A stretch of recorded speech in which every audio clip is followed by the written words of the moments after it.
பார்க்கடலிலிருந்து திருமகள் தோன்றிய போது அவளுடன் சேர்ந்து ஐராவதம் முதலாகிய ஒரு அஷ்ட கஜங்கள் என்று சொல்கிறார்கள். 8 வேழங்கள் என்றே சொல்வார்கள். வேழம் என்று சொன்னால் யானை. ஒரு 8 வேழங்கள் ஒன்றாக தோன்றினவாம்.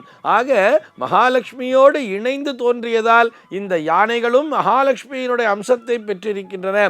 பசுமாட்டிற்கு பின்புறத்திலே மகாலட்சுமி வாசம் செய்வது போல் யானையினுடைய முன்புறத்திலே மகாலட்சுமியானவள் வாசம் செய்கிறாள் என்று சொல்லி, அதனால் அதனை முகத்திலேயும் மகாலட்சுமியை அங்கு ஆவாகனம் செய்து பூஜைகளை செய்வார்கள். இதனை நிரூபிக்கின்ற விதமாக எல்லா ஆலயங்களினுடைய அந்த சன்னதிகளிலே பார்க்கும் பொழுது கஜலட்சுமியினுடைய திருவுருவத்தை அந்த வாயிற்படியினுடைய மேலே பதித்திருப்பார்கள்.